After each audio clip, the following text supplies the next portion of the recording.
কলকাতার কোলাহলকে পেছনে ফেলে দু চাকায় ভর করে যখন পাহাড়ের বুক চিরে এগিয়ে চলা, তখন প্রতিটা বাঁক যেন নতুন একটা গল্প বলে। হ্যাঁ বন্ধুরা, আজ আমরা এনজিপি থেকে স্কুটি নিয়ে সোজা এসে পৌঁছালাম মেঘ আর কুয়াশার শহর লাভাতে। পাহাড়ি ঠান্ডা হাওয়া, পাইন বনের রহস্য আর এই রোমাঞ্চকর জার্নির প্রতিটা মুহূর্ত আজ ফ্রেমবন্দি করছি শুধু আপনাদের জন্য। পুরো ট্রিপটার আনন্দ আর এক্সপিরিয়েন্স দেখতে ভিডিওটা একদম শেষ পর্যন্ত দেখতে থাকুন। সব এসে পৌঁছালাম বাইকওয়ালা ভাইয়ার অফিসের সামনে। এখন বাজে দুপুর 12:30। তো এখান থেকে মেনলি আমরা স্কুটিটা নেবো। আমাদের দুটো স্কুটি আমি তোমাদের দেখাই, এইটা আর এইটা, এই দুটো এনটক আমরা আর কি ভাড়া নিয়েছি। এনাদের ভাড়া পড়লো আমাদের 699, ওই 700 টাকা করে ধরুন, 700 টাকা করে আমাদের ভাড়া পড়েছে। আর এই হচ্ছে অফিস। অলরেডি সমস্ত প্রসেসিংয়ের কাজ চলছে ভিতরেতে। আমার একটা বন্ধু আছে, আমরা 3 জন আছি, টোটাল 3 জন আছি। তো ভিতরে প্রসেসিংয়ের কাজ চলছে। এখান থেকে স্কুটি নিয়ে পুরো জার্নিটা হবে কিন্তু স্কুটি রাইড। তো সমস্ত কিছু কিন্তু তোমাদের এই ভিডিওর মাধ্যমে শেয়ার করব। তো চলো দেখতে থাকো, কোথায় যাই, কোথায় খাওয়া দাওয়া করি, কিছু অফবিট গ্রাম আমরা ঘুরে দেখবো। কোথায় যাবো আমি নিজেও জানি না। তো যেতে যেতে যেখানে ভালো লাগবে, যে অফবিট গ্রামগুলো ভালো লাগবে, সেইগুলো কিন্তু তোমাদের ভিডিওর মাধ্যমে তুলে ধরবো। তো চলো তোমরা দেখতে থাকো, কানেক্টেড থাকো। এবং কোন কোন জায়গায় আমরা আছি, অসাধারণ অসাধারণ কিছু ড্রোন ফুটেজও কিন্তু তোমাদের আমি দেবো।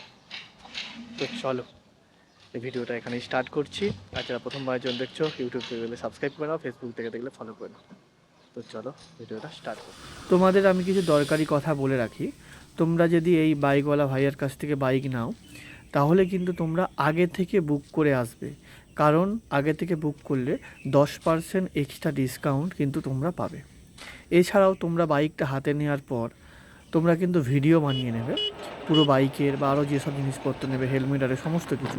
কারণ আসার পরে তোমরা যদি কোনো প্রবলেম তারা যদি লক্ষ্য করে, সেটা কিন্তু তোমাকে ভিডিও দেখিয়ে প্রমাণ করতে হবে যে এইটা আগে ছিল দাদা, এটা কিন্তু আমরা নিয়ে যাওয়ার পর হয়নি। এই জিনিসটা কিন্তু তোমার দেখাতে হবে, নাহলে কিন্তু ওরা চার্জ করবে। ওকে।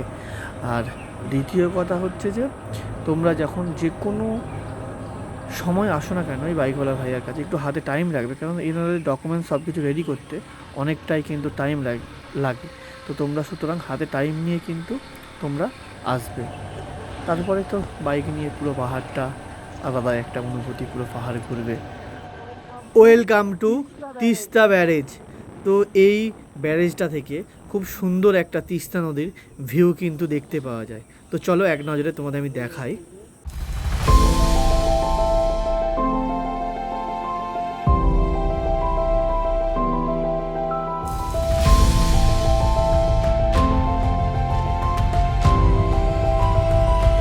আমরা এখন ওলদাবাড়ির দিকে টার্নিং নেব।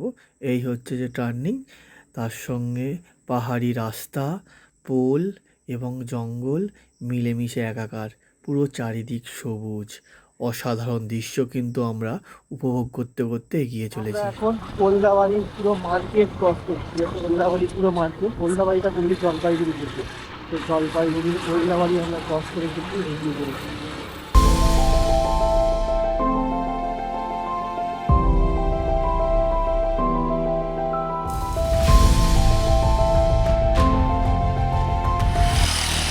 প্রায় 2.5 ঘন্টা গাড়ি চালানোর পর, আমি চালাইনি, মিথ্যে বলবো না, আমি শুধু বসে বসে ভিডিও করতে করতে গাড়ি চালিয়েছি। এই হচ্ছে আমাদের স্যার। তো গাড়ি চালানোর পর এই একটু রেস্ট, আর তার সঙ্গে এই চা বিরতি যাকে বলে, দার্জিলিং চা কিনা বলতে পারবো না ভাই, মিথ্যে কথা বলে লাভ নেই। তবে এটা চা আমরা পেয়েছি, সেটা খাচ্ছি। বেশ কিন্তু ভালো লাগে। পাহাড়ের এই একটা বৃষ্টি মুখর ওয়েদার, কিছুক্ষণ আগেই এখানে বৃষ্টি হয়ে যায়, চারিদিক পুরো ভিজে আছে, তোমরা দেখতেই পাচ্ছ। তো বৃষ্টি মুখর ওয়েদারে এইরকম গরম গরম চা বেশ ভালো লাগছে, হালকা হালকা ঠান্ডা আছে।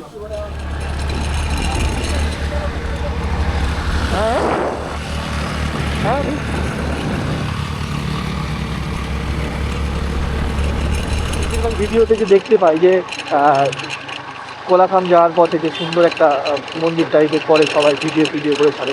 এই মন্দিরটা তোমরা দেখতেই পাচ্ছ, এই মন্দিরটাইতেই মেনলি সবাই ভিডিও করে ছাড়ে। আর এই ব্রিজটা তো জাস্ট এক ঘন্টায় অসাধারণ। আমরা ওই দিকে নেমে এলাম, এবারে এই দিকে ওপরে উঠছি। পাহাড়ি এই আঁকাবাঁকা রাস্তার যে যুগল মন্দির, জাস্ট এক কথা। আমরা যে যাচ্ছি এখন উপরের দিকে, ঠান্ডা ঠান্ডা ওয়েদার, আর ওপর দিকে পুরো মেঘলা হয়ে আছে, আর মনে হয় হালকা গুড়ি গুড়ি বৃষ্টিও হচ্ছে ওপর দিকে।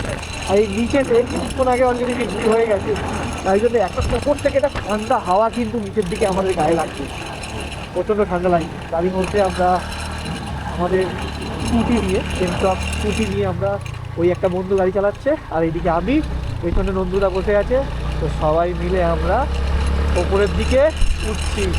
জাস্ট অসাধারণ ভিউ। অলরেডি আমাদের কোলাঘাম পৌঁছাতে 1 ঘন্টা 20-25 মিনিটের মতো লাগবে। তো যেতে যেতে সন্ধ্যা অলরেডি নেমে এসেছে, সূর্য অলরেডি ডুবে গেছে, আর নিচের এই অসাধারণ ভিউ দেখো। আমরা অলরেডি রাস্তা দিয়ে এগিয়ে যাচ্ছি এবং এটা দিয়ে আমরা উপর দিকে যাব, আর তার সঙ্গে আর এই ভিউ, নিচের দিকটা পুরো কুয়াশায় পুরো কালো হয়ে পুরো ঢেকে গেছে দেখো। এই হচ্ছে যে ভিউ এই সময়ের।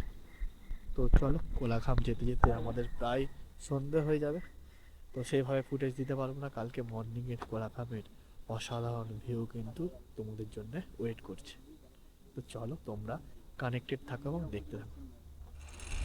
আমাদের ঠিক ছিল যে যত রাতই হোক না কেন আমরা কোলাঘাম পৌঁছাবো, কিন্তু ওয়েদারের যা অবস্থা, পুরো অন্ধকার হয়ে গেছে। তার সঙ্গে এখানের কিছু সাধারণ মানুষের সঙ্গে কথা বললাম, ওনারা বলছেন নেওড়া ভ্যালি ন্যাশনাল ফরেস্টের ভিতর দিয়ে রাত্রেবেলা যাওয়াটা ঠিক হবে না, কারণ বিভিন্ন ধরনের জীবজন্তু রাত্রে অ্যাটাক করতে পারে। তাই জন্যে আমরা তৎক্ষণাৎ ডিসিশান নিলাম যে আমরা আজকে রাতটা লাভাতে স্টে করব এবং কালকে আমরা কোলাঘামের উদ্দেশ্যে রওনা দেব। যেহেতু আমরা নাইট স্টে করবো লাভাতে, তাই সকালে আমরা কিন্তু লাভার সাইট সিনগুলোও কিন্তু ঘুরে দেখব এবং তোমাদেরকেও দেখাবো। এই হলো আমাদের পুরো প্ল্যানিং ঠিক হলো। আমি তোমাদের আগেই বলেছি যে আমরা বাইক নিয়ে বেরিয়েছি, তো আমাদের কোনো ঠিক নেই কোথায় কখন থাকবো, কোথায় কখন খাবো, আমাদের কন্টিনিউ কিন্তু প্ল্যান চেঞ্জ হতে পারে। তো সেই উদ্দেশ্যেই আমরা এগিয়ে চলেছি এবং আজকে আমরা স্টে করব লাভাতে। তো তোমরা দেখতে থাকো। এই হচ্ছে লাভার হোমস্টে। আজ আমরা এখানেই থাকবো। আমরা তো অবাক, এখানে আমাদের থাকা খাওয়া নিয়ে পড়লো 1700 টাকা 3 জনের মিলিয়ে। তো তোমরা বুঝতেই পারছো কতটা কম পড়েছে থাকা খাওয়া সমেত। আর এই হচ্ছে আমাদের রুম, পরিষ্কার পরিচ্ছন্ন, 3 জন শুতে পারবে এরকম টাইপের একটা বড় বেড। হ্যাঁ, আর পুরোটাই কিন্তু পরিষ্কার পরিচ্ছন্ন, তোমাদের আমি আগেই বললাম, সাজানো গোছানো। এবং এই হচ্ছে যে পুরো আমাদের রুম। এবং তোমাদের চলো বাথরুমটা দেখাই। এই হচ্ছে যে বাথরুমটাও বেশ পরিষ্কার পরিচ্ছন্ন দেখো। এই হচ্ছে আমাদের বাথরুম। এত কম পয়সায় লাভাতে এসে এরকম ধরনের রুম পাবো, সত্যি আমরা সবাই কিন্তু অবাক হয়ে গেছিলাম। দেখাও আমাদের আজ রাতের কি খাওয়া দাওয়া আছে। আজ রাতে আমাদের আছে এটাই, রুটি আছে, আর ওটাই কি আছে বলো? ময়দার রুটি না আটার রুটি? চিকেন কষা। এই হচ্ছে চিকেন কষা, পাহাড়ের একদম দেশি চিকেন কষা, আর পেঁয়াজ আছে, লঙ্কা আছে, আর আমরা বাঙালি হিসাবে মুড়ি নিয়ে এসেছি, মুড়ি। এই দিয়েই মোটামুটি আজকে রাতের খাওয়াটা আমরা সারবো। তো চলো খাওয়া দাওয়া করে নিই, পেটে ছুঁচো ডোয়ানো মারছে, সেই দুপুরে খেয়েছি 3টের সময়। তো চলো খেয়ে দিয়ে আবার তোমার সাথে। তো চলো আজকে মোটামুটি লাভা অবধি পৌঁছালাম। লাভাতে আজকে আমরা নাইট স্টে করছি এবং রুম মানে সব কিছু তো তোমাদের দেখালাম কীরকম কী। তো চলো বাই, এই ভিডিওটা এই পর্যন্তই। নেক্সট দিন কোথায় যাই কী করি সবই কিন্তু আমি তোমাদের জানাবো। পাহাড়টা একদম বলা যায় না কোথায় কখন কি। আজকে যেমন আমাদের কোলাঘাম অবধি যাওয়ার কথা ছিল, কিন্তু আস্তে আস্তে অনেক রাত হয়ে গেছে, বলতে প্রায় 7টা বেজে গেছে। এরপরে জঙ্গলের মধ্যে দিয়ে রাস্তা আরও ধরো 16, 17, 18 কিলোমিটার, তো রিক্সি হয়ে যাবে তাই না। তো এই জন্যে আজকে ওরা ক্যান্সেল করে আমরা লাভাতেই রয়ে গেছি। তো কালকে আবার দেখা যাক কোথায় কি প্ল্যান হয়, রাতে ঠিক হবে। কালকে আবার বেরিয়ে যাবো, সব কিছুই তোমাদেরকে দেখাবো। তো চলো দেখতে থাকো, বাই। নেক্সট ভিডিওতে খুব তাড়াতাড়ি দেখা হচ্ছে।